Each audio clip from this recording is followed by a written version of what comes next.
Oh, hello everyone. So welcome to the Geeky Ones. I'm Jude. Next to me is Steven, and this is episode 107. And being one day away from Valentine's Day as of this recording, this is our Valentine's Day episode, and we're gonna talk about the best video game couples. So, essentially, the best pairings in gaming history. There's so many of them. Of course, of course, there are times um, we have our own personal picks, and it's really fun.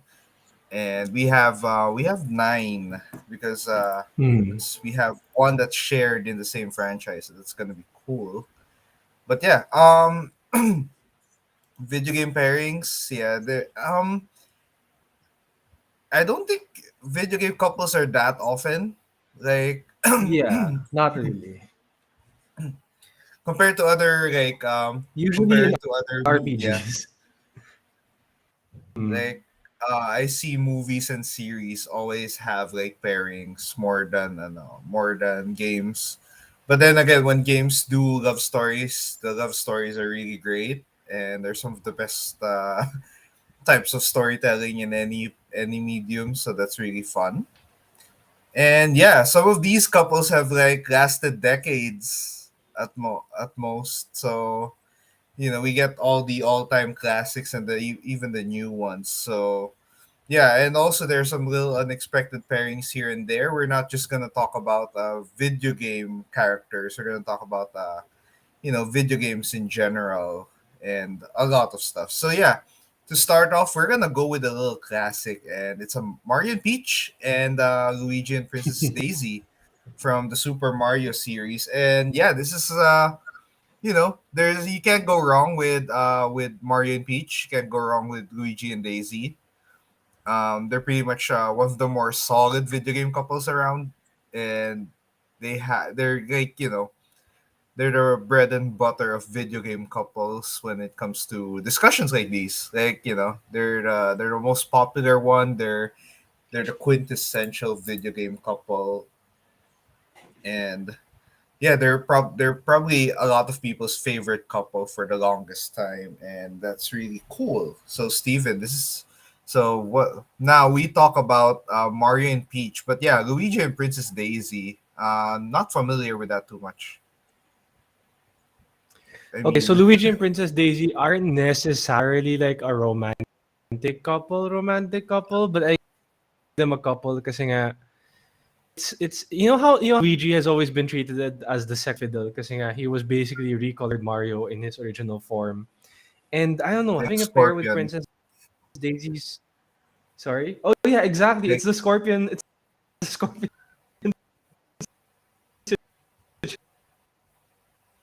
yeah,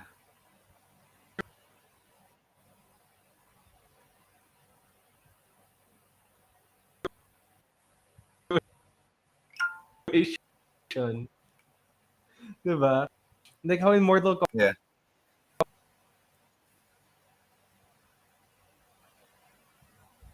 Kombat everybody was just recolored Scorpion. Yeah, everyone is just recolored ninjas, and that makes them really cool. That somehow made them actually cool, so that's fine. Yeah.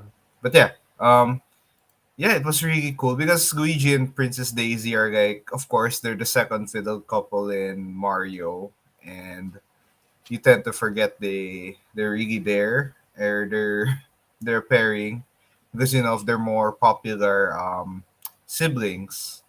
So that's really cool. Wait, Princess Daisy is the sibling of Peach, right? No, no, they're just friends. All right, okay. Yeah. So that's cool and all. But yeah, Mario and Luigi, Peach and Daisy have been in so many different adventures. You not only have had to rescue them dozens of times. You've also played tennis, football, kart racing, and you've had Golf, a ton of basketball, party games. And yeah, so even many. golf, yeah, basketball. So yeah, they've went through all these adventures. So basically, yeah, they're pretty adventurous and experienced couple when it comes to those aspects because they've been through so many games. You've seen them in so many versions of Mario, whether whether it be the usual platforming stuff or whatever antics that whatever sport they decide to try out, which are actually good because Mario sports games are decent. They're pretty nice. So yeah, Mario and Peach and Luigi and Princess Daisy are like the best way to start this list because yeah, they're they're the classic video game couple. There's no better way to like get this episode off by picking a little popular one here. So yeah,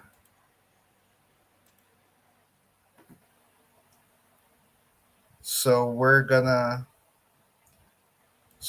go in.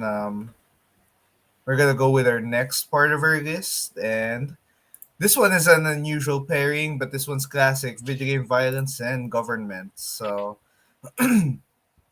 that's gonna be really interesting because let's just say that video game companies have had like a long history of uh, uh, facing off against government regulations,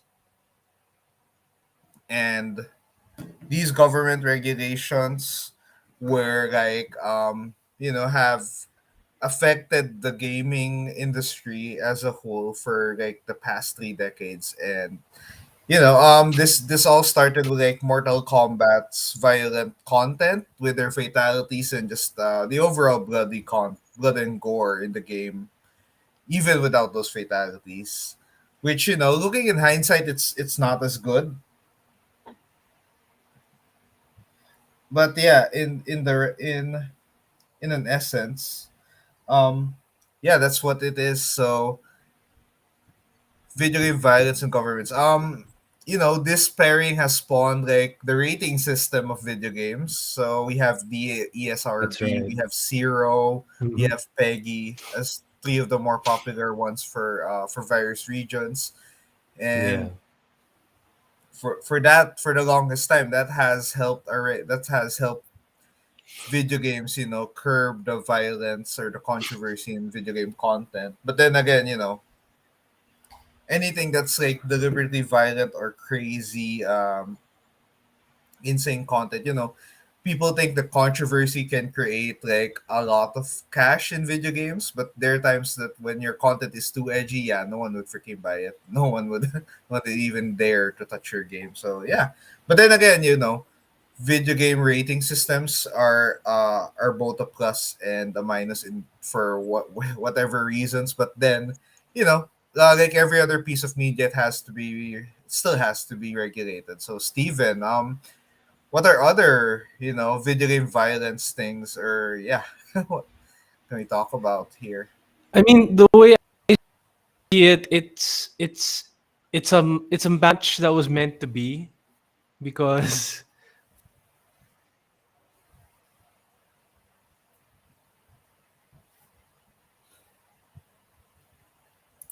American government they felt too. I mean, this was the '90s. This was around the time the Power Rangers came out, and government, government and even the Nick Mm-hmm.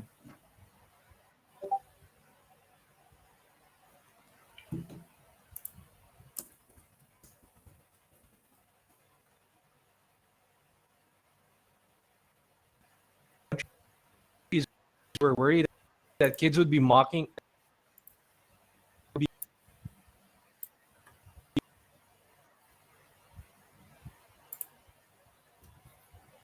Mm-hmm.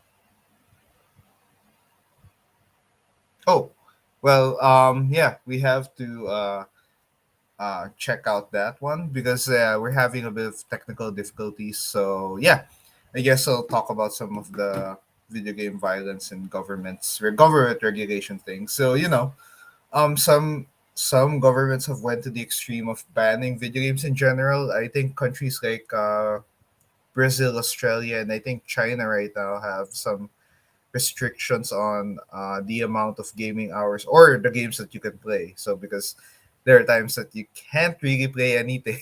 There are times that some countries prevent certain games to be played. So like I think games like Grand Theft Auto, Bully, and even Manhunt, the games from Rockstar, were part of those ban lists for so long. And in China, they're like some of the games are have to go through like government regulators or to check if their content is like considered safe for consumption in their country. And so most of the time they just make a lot of edits to their game, so like blood is recolored or removed at all. And sometimes they change a lot of features, they change a lot of character appearances, map appearances, change a lot of inside content to make it fit whatever is needed. So there are many ways that video game violence has created different changes for the industry thanks to governments. So yeah, this is another class. This is arguably a classic pairing, just because it's very controversial, and it has still in a way helped the video game industry grow. And whether or not policies are too harsh, or yeah, everything is a bit too strict, it's still you know it has helped the video game industry evolve for certain ways. And we got Steven back, so hello, Steven. All right. So I think it was I think violence and video game violence and the government was like a weird match made in heaven somehow, because it was in this weird time na you had these shows like Power Rangers on TV, and the government was concerned. Mm-hmm. Oh, there we go. Oh no, wait up, that was I'm me. out again. All right. So are we back? Are we good? Sorry, I think my Yeah, I connection's guess we bad. All are. right. All right. In summary, I think the 90s played a major part in the violence having a code all of a sudden in TV and video games and just media in general. That's it. Okay. So yeah, video game violence has prompted a lot of changes. And yeah, we're well, I guess right now we're just seeing how the industry looks like right now, or how games look like right now after that. So now we move on to a classic video game couple. It's Bella and Mortimer from the Sims series. Now, Steven, I know you're familiar with Sims, and yeah, Sims is mostly making your own characters, making your own Yeah. little family. But of course, there are a couple of mainstays in the games. And Mortimer Goth, Yeah. Mortimer Goth, um, is one of those guys, one of those people, and he has a little big family there. And yeah, that's a really cool pairing. So Steven, I guess you know more about this one. All right. So Bella Goth started out as Bella Bachelor, as we discovered in The Sims 3, which is basically a prequel to the entire Sims game. Bella Goth has always been a Bella Goth has always been, how you call it, a she's been a she's basically there to chase the money. So in Sims 1, the profile of Bella Goth says that maybe she's not really in love with Mortimer Goth, but then you don't know like how their relationship is, because as the player you have the power to manipulate that relationship. Do you want Mortimer and Bella to fully be in love? Do you want to kill Mortimer and make Bella a rich widow or something? It's all up to you. I think that's what makes the characters of Bella and Mortimer so fun to play, because they already have a preset backstory, and then it's up to you to continue that story like a choose your own adventure book. That's how I see it. That's what makes for me Bella and Mortimer such a iconic gaming couple, and that every version of The Sims has had some version of Mortimer and Bella. In Sims 1, it's their of classic form. Sims 2, Bella Goth is supposedly gone, dead somewhere. Mortimer is now old. Cassandra Goth's getting married. So like so much drama happens within the Goth family, and it's up to you to make it worse or make it better. That's all. So yeah, it's a love story that you can actually change based on player choice, and that's really cool because we have another couple that also has that option for players. So that yeah, I think I like video game love stories where the player gets a lot of agency. So games like Mass Effect and Dragon Age, the Bioware games are really good at that. You can pick whichever relationship you want or whoever you want to be with. So that's cool. Fallout experimented with that in Fallout 4. I'm not sure if games like Fallout New Vegas has that. I haven't seen it. Skyrim has that. Like you can have an entire life there and not finish the main quests, which is kind of cool. But yeah, Bella and Mortimer are one of those, and yeah, the Sim series has been really fun. And it's nice to see that they have people think that Sims doesn't have that much of a story, but then every now and then they do splash a little backstory for their characters. That's right. Eh, But then again, you just want to make your own house and family in that game, and maybe just interact with them and say hi. So yeah.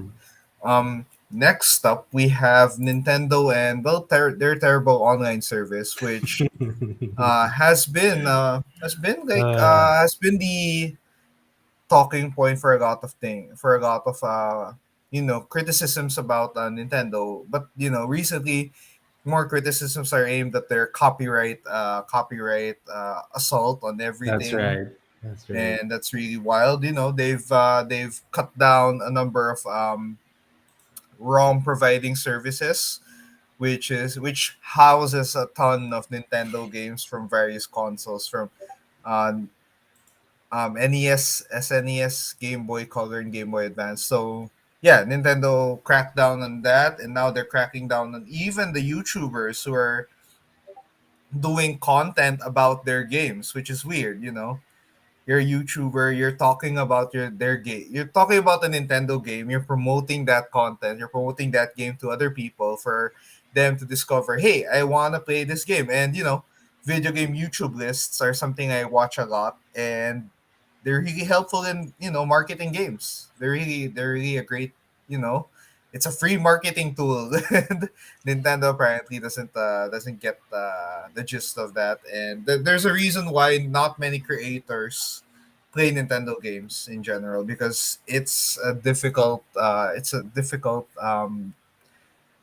a there's it's like a slippery slope, because you don't you there they have this weird policy, especially on monetization and content ownership. So that's weird, that's still unusual, but yeah.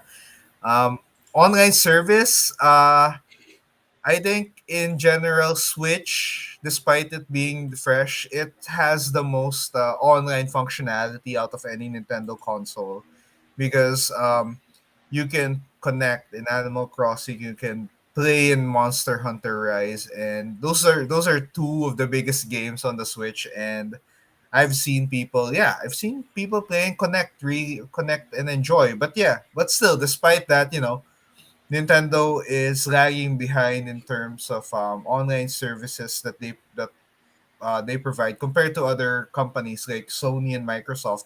Yeah. With Microsoft is leading the way because they have a Game Pass. They're the ones who created Xbox Live. They're the ones who kind of pioneered the console online functionality. PS2 had to catch up, because once upon a time you had to install an entire modem on the back of the PS2 to connect to the internet. And yeah, but yeah, um despite all the strides made in online gaming, PC is like the easiest way to do online gaming. You just connect to the internet and boom, yeah, it works. But yeah, Nintendo has been lagging behind on this. So, I mean, they have their digital storefronts there, they have online multiplayer, but I think they could at least expand on this because, we in a gaming world that's like expanding towards an increase, more digital games. Physical games are less and less, which is a fine problem because it's gonna be a weird we're in that weird era where digital can overtake physical right now, and it's cool. But yeah, I guess Nintendo needs to upgrade their online service. And Steven, I guess you have experience on Nintendo's online services over the Oh years. yes, I have a very very specific experience. So I was playing with one of my friends, Claudine. I tried the Nintendo Switch Online membership for a 7-day trial, and I only did it just to get Animal Crossing's online function. So I tried to visit Claudine's island once, and it was terrible. One, walang in-game chat function. You can't just like pop up on your game and say, "Hey, I wanna, I wanna talk to you, and I wanna like get this specific item from your island or something." You can't do Mhm. that. PS can do that. Xbox can do that. How come Switch can't do that? If you can fit a little tiny chip, a little tiny cartridge into a Switch, I'm pretty sure you can find a way to make a chat function work on the Switch somehow. It's not impossible. I don't know why they can't do that. It's just so weird. Because ngayon, I had to call Claudine on Telegram just so that we could get like a proper conversation going, saying, "Hey, this is my part of the island. This is your part of the island, etc., etc." And then there's the endless dropping. If your internet connection is not stable, good luck. You're gonna have an impossible task trying to just get one item from your friend's island. If not, your items are just gonna go back, and it's just a terrible, terrible experience. I'm hoping that if I have a stable internet, then maybe my island visit will be much better. But yeah, that's pretty much my experience with Nintendo and terrible online service. You just can't keep it stable. All right. So yeah, mm, Nintendo and their services, but I guess they're going to improve soon because yeah, they're gonna have more multiplayer games over along the way, and it's gonna be high time that they improve it. So next up we have Untitled from Final Fantasy X, and we could have listed any other Final Fantasy couple here, but I think Untitled are like the two of the best in terms of like the storytelling and how their love story unfolded. Because you on one hand you have Tidus who suddenly just dropped into a different world, like dropped in a different world and just wanting to go back, and he doesn't know what happened because he it was basically like centuries after. And then you have Yuna the summoner, and like sort of their shaman and priestess, bearing a huge responsibility for her community. So it's two people with heavy responsibilities, just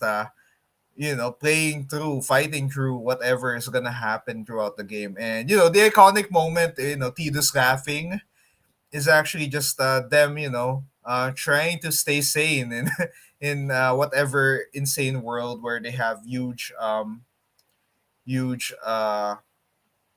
implications on their on their story. But yeah, I think the best part here is that they have some of the most romantic scenes in Final Fantasy as a couple. The fact that they have their own proper kissing scene near the end Oh, is like really great. And Yuna and Titus aren't really pushover characters. Titus is a mega athlete. It's basically a star alien. Yuna is a crazy good summoner. She can summon some of the best, most iconic summons in Final Fantasy, and she can handle a gun as we saw in the sequel to 10 in 10-2. So that's really cool. But yeah, there's so many Final Fantasy couples, and yeah, Yuna and Titus are just incredible, are just fun. Honorable mention, of course, Cloud and Tifa are really great as a couple childhood friends, and with the Final Fantasy remake out there, it's really fun. It's just they're just a really fun couple and really strong characters, and the Advent Children showed that they settled down a bit. Although they still had to fight a couple of enemies in that movie, but really fun. I think another nice little love story is like Noctis and Luna Freya from Final Fantasy 15, which is great. If only it didn't if only it didn't end in like chapter 6 because of a certain character death. So yeah. Let's go. But yeah, Steven, yeah, oh yeah, we're gonna talk. RPGs have a lot of couples to really great yes, that's so there. true. Oh my god. Yeah, like RPG games are like if you're looking for video game couples, a lot of them are there. We talked about Mass Effect, we talked about Dragon Age, we're gonna talk about another RPG later. But yeah, RPGs are great because they give you player agency, or at least you get to follow the story of how they come to be. I played Tales of Arise, and then that's Shion and Alphen's story and how they grew. I How they grew mean, it. I mean, speaking of RPGs, I mean, I guess it's. Would you say it's debatable that Sora and Riku sort of have a bromance? Oh yeah, that's another. Yeah, they're pretty much the best of friends, so that's really cool. Yeah, But yeah, it's also really. But yeah, it's really difficult. I mean, their journey is like hell difficult. It's really annoying. It's it's like they've went but yeah, they've went through a lot of stuff through 3 games, and yeah, I guess they're a great pairing too. And yeah, Sora and Kyrie, they're like friends as well. They're a little yeah. trio of fun. Donald and Goofy are the best pairing in the Oh game. yeah, of course. Donald and Goofy, man. I The mean, best. even though having both of them breaks the immersion of the game a bit, hearing Goofy and Come Donald's on. voices in a Square Disney marriage is Hmm, kind of unusual still, despite how great Kingdom Hearts is as a series, because damn, they somehow made it work, and Disney was this is like Disney's first foray into like um making their properties available to different companies. So like, that's true. okay, That's true. I it mean, it this works. was this was before Disney just started buying everyone. Yeah, this is So this was before Disney went nice. mega box mode and just decided to that they can buy every media company that they can see. Yeah. Same with Microsoft. So yeah, next up we have Tom Nook and Oh, capitalism, because Tom Nook has been one of the most infamous Animal Crossing characters there. The man does not miss. That animal does not miss having you ask to have you pay up. exactly. The guys are landlord. But yeah, Tom Nook is a nice little representative of standard, maybe standard basic capitalism. You get at least the idea there. Imagine you as a kid playing a video game, and you suddenly get freaking taxed by Tom Nook in a way. Well, not tax. He asks for your rent. Yeah.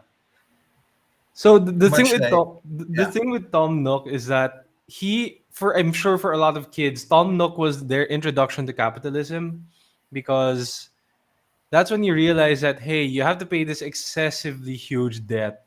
Luckily with 0% interest, which is the best part. So I'd say Tom Nook is like the nicest version of capitalism you can find, because he doesn't require you to pay everything on time. He waits for you to pay on your own time. That's a very nice form of capitalism versus what real capitalism is like in the real world, but it's very close.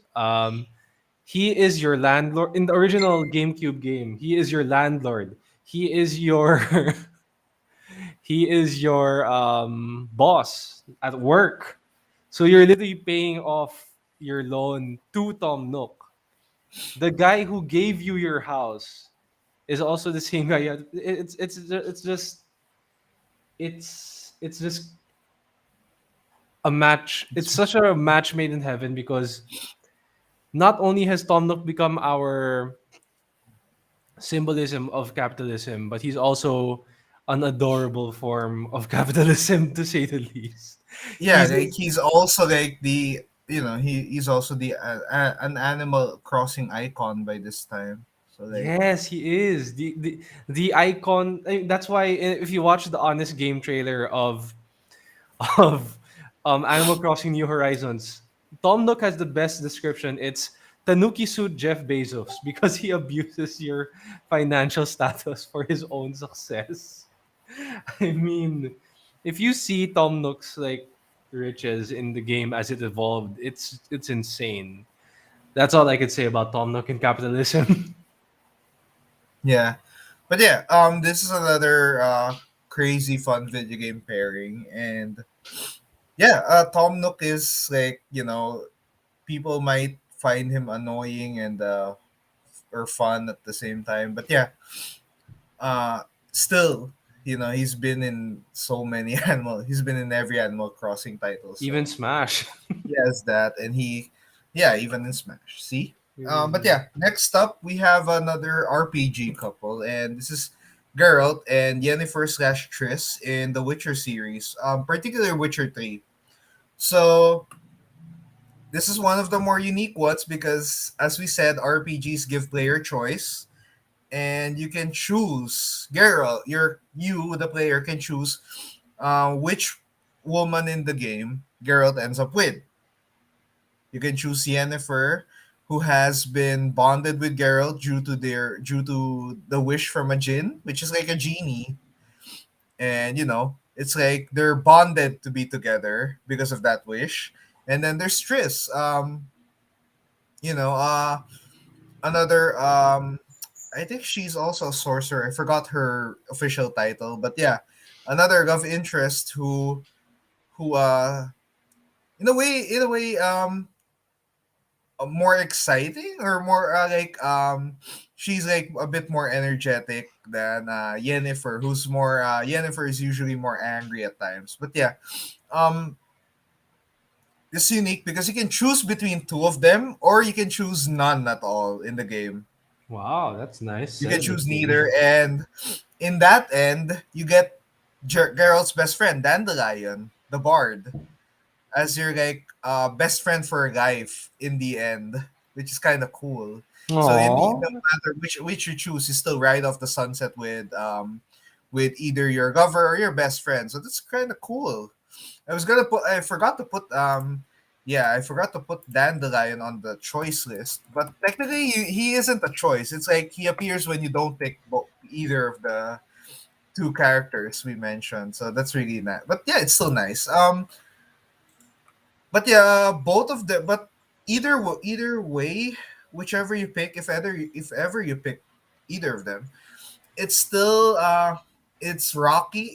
Both of them are pretty rocky relationships. I mean, Geralt's life as a Witcher is pretty much full of adventures, misadventures, and a lot of war and conflict along the way. But then again, both of them, all three of them, are pretty great parental figures to Ciri. Geralt's adoptive daughter,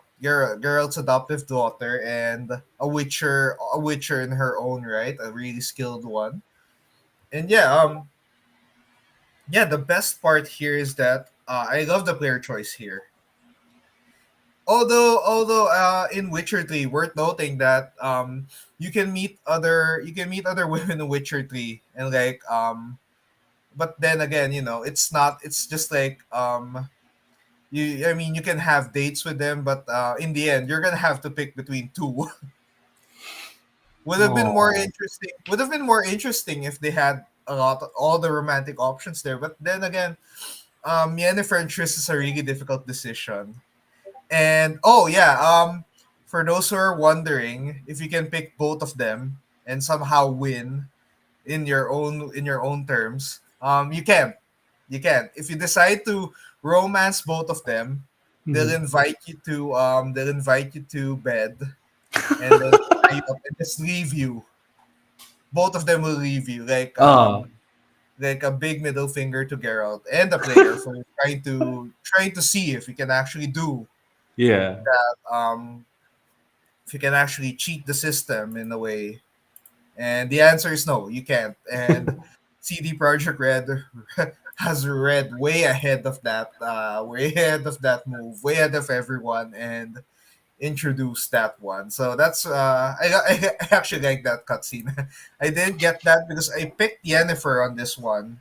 I Hmm. picked uh I picked in the books what is like the canon ending in a way. Mhm. But then again, either way is a valid option. And we're gonna go from another couple to another classic one. So we're gonna go with Sonic and Amy Rose from Sonic. Oh man. First off, let's pretend that Sonic '06 never happened and he didn't get kissed by a human woman. Let's forget that it ever happened. Sonic had Sonic had that game because that game basically dictated what would happen to most of the Sonic games for the next decade and a half, and it's painful. It's really painful. There are a few exceptions, you know.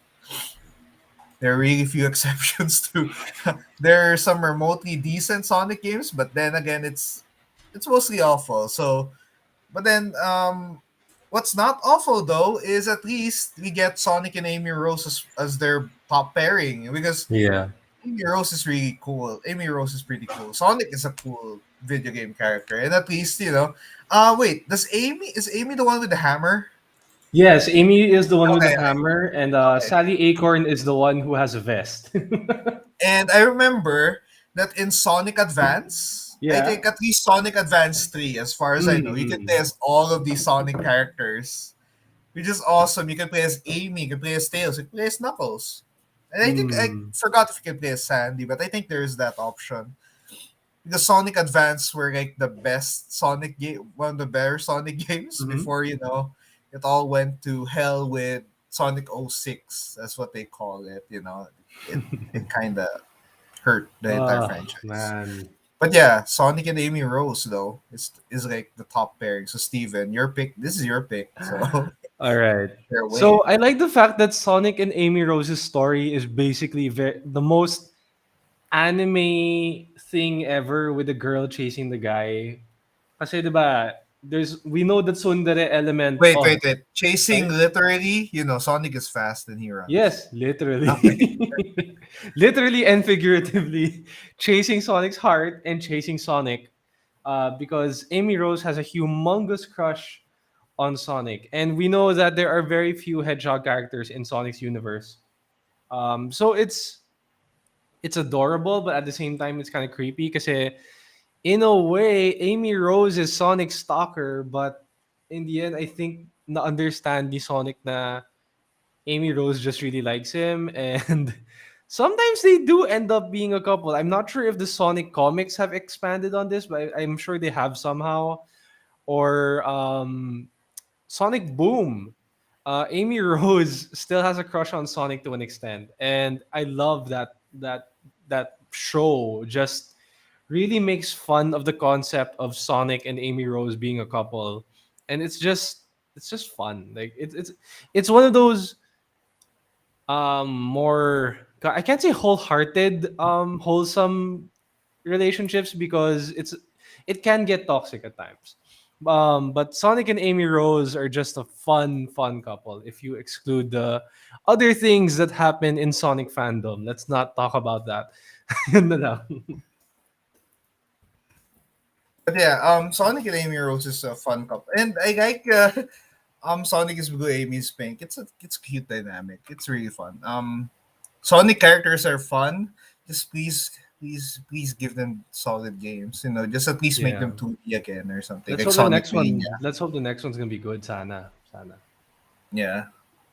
So now we go from like our 8 couples. Now we go for our last one. Actually 9 because we have a Hmm. double pairing on the first All one. right, all right. But we're gonna check out the comments before we go to our number Cool, one cool. and say hi to see like if ever there do we miss out on any couple on. Oh man, let me just navigate through this. Tifa Cloud or Zack and Aerith. Yeah, Tifa and Cloud, of course, Final Fantasy 7. Hmm. Zack and Aerith, yeah. There's no there's I think I kinda like Zack and Aerith is a bit more emotional, especially Zack basically dies in the main FF timeline, and we don't know what's gonna happen to him by FF7 remake because it looks like he survived through whatever bullet hell he was put through in the original games. Um, yeah, so Bruce Lee in fighting games. Well, Bruce Lee himself or Bruce Lee XPs. So you get Liu Kang, martial law, and so many others. Even Shang-Chi in Marvel is a Bruce Lee XP. So that's Bruce Lee in fighting games. Yeah, video games and mocaps. Yeah, video games and motion capture has been tied like one together, That's especially the true. big productions, and it's fine because it has created some of the best looking video games ever. Even the what amazes me more is the facial animations of a lot of video games because they do facial capture now, and it's so good. Sure, it can still end up like uncanny valley and still be weird, but the way that they're improving, it's like you're watching a movie, especially when you get actors like Death Yes. Stranding has it Yes. done, right? You Exactly. get Norman Reedus motion capturing, you get Mads Mikkelsen there, Rhea Seydoux, even got Conan O'Brien in one random sequence, and you get to see that motion capture has gone a long way. Mortal Kombat did that before. Like they were tracking the movements frame by frame. Yes. And That's then how they like they did would the draw over, animations, diba? and that's really cool. Hmm. And that's fun. Yeah, video games and mocaps are a great industry pairing. As I bet a lot of developers would understand and enjoy that fact because yeah, it's really cool. But yeah, Final Fantasy couples are also amazing. Yeah, there's so many. Yeah, we can talk about Final Fantasy pairings and kind of rank them all in a list in a separate episode because of how Yeah. many there are, and that's fun. And there's some FF games like FF10 have more than one couple, so that's really nice. Now we go to our last couple on the list, and we're gonna talk about Nathan Drake and Elena Fisher from the Uncharted series. Oh. And this is one of the arguably the most popular modern video game couple. The way they met is kind of funny because like Elena is like a journalist and trying to find out what's happening in the islands, and then Nathan Drake is just there for the treasure and the glory and treasure. Basically what a conquistador wants probably. But yeah, eventually, Nathan Drake's adventures and Elena's delving into various of her own adventures in the same areas coincidentally has created um quite the adventurous relationship. It's both rocky. It's they've had their trying times. Uncharted 4 especially, where Nathan Drake didn't say where he was going, and Elena didn't know that she was basically out on his usual adventures and going to his mass murdering as usual. Nathan Drake kills like dozens and dozens of people every game, and he still acts all jolly as if none of those have happened. And it was fun enough that Naughty Dog actually Hmm. acknowledged that fact, and but yeah, Nathan Drake and Elena, they're a pretty fun couple. They're like they're like an action movie, a modern action movie couple, and that's fun. But the thing is, they're pretty wholesome, and they can hold their own in a fight. A few sequences in the Uncharted series where Nate has to shoot while Elena drives, and that's really awesome. And they're really capable badasses in their own right. Their own right. It's fun. It's a lot of crazy action,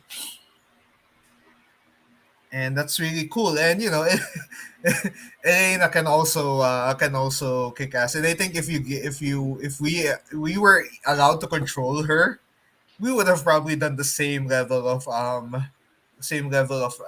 kill count as Nathan Drake's. And I think what I like about this couple too is that you get to see their love story unfold in 4 games, and it's still fun.